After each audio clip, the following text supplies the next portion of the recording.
लोकसभा चुनाव 2024 से पहले पूर्ण रूप से सक्रिय हो गए हैं राहुल गांधी। जी हां, यूरोप दौरे पर निकले राहुल गांधी को लेकर भारत देश में काफी बवाल मचा, क्योंकि उनकी सांसद सदस्यता बहाली को लेकर चुनौती दी गई है सुप्रीम कोर्ट में।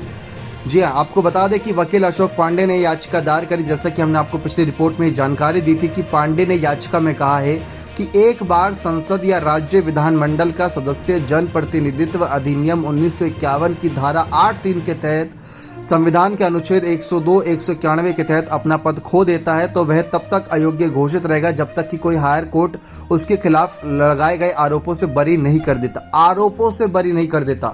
अभी राहुल गांधी आरोपों से बरी नहीं हुए, भले उन पर अधिकतम सजा सुनाई गई थी, जिसको लेकर सुप्रीम कोर्ट ने भी आपत्ति जताई थी। लेकिन इन सब के बीच राहुल गांधी की भारत जोड़ो यात्रा को 1 साल पूर्ण हो गए हैं।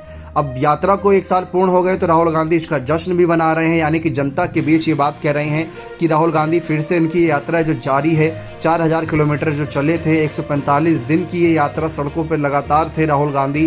कन्याकुमारी से शुरू हुई यात्रा जिस तरीके से कश्मीर में खत्म हुई थी, 7 सितंबर 2022 को यात्रा शुरू हुई थी। आज इसको 1 साल पूरे हो गए। यूरोप दौरे पे गए हैं राहुल गांधी और इस बार संसद के रूप में गए हैं। अभी हाल ही में अमेरिका दौरे पर गए थे, तो वहां पर गए थे जब सांसद सदस्यता उनके पास नहीं थी। इसको लेकर राहुल गांधी ने भी खुद कहा था कि मैं ऐसा पहला सांसद होऊंगा जिसको सजा तो सुनाई गई, लेकिन सबसे ज़्यादा सजा सुनाई गई मानहानि मामले में। लेकिन राहुल गांधी बड़े बड़े ऐलान कर रहे हैं, साथ ही साथ उनको लेकर कांग्रेस के नेता भी ऐलान कर रहे हैं, जिसमें अजय राय उत्तर प्रदेश के प्रदेश अध्यक्ष, वो कह रहे हैं कि राहुल गांधी अमेठी से ही चुनाव लड़ेंगे और साथ ही साथ प्रधानमंत्री भी बनेंगे। तो ये दावे लगातार किए जा रहे हैं राहुल गांधी को लेकर, जो चुनौतीपूर्ण है। लेकिन कांग्रेस नेता राहुल गांधी इन सब चुनौतियों से पार पा रही हैं। तमाम मुद्दे उन्होंने उठा रखे हैं जो बीजेपी को घेर रहे हैं, चाहे अडानी का मुद्दा हो, चाहे जेपीसी जांच का मुद्दा हो। तो लगातार राहुल गांधी की सक्रियता बीजेपी की नाक में दम करे है। इसी वजह से हर एक मुमकिन कोशिश की जा रही है कि राहुल से उनकी सांसद सदस्यता छीन ली जाए। अगर कम से कम भी सज़ा उनको दी जाती है तो भी कितनी कम सज़ा दी जाएगी, या वो माफ़ी मांग लेते तो शायद सज़ा मिलती ही नहीं। लेकिन माफ़ी मांगने से उन्होंने साफ इनकार कर दिया था। ये बात तो तय है कि राहुल गांधी को इस मामले में दोषी पाया गया था, लेकिन अधिकतम सजा क्यों दी गई थी, ये सवाल है।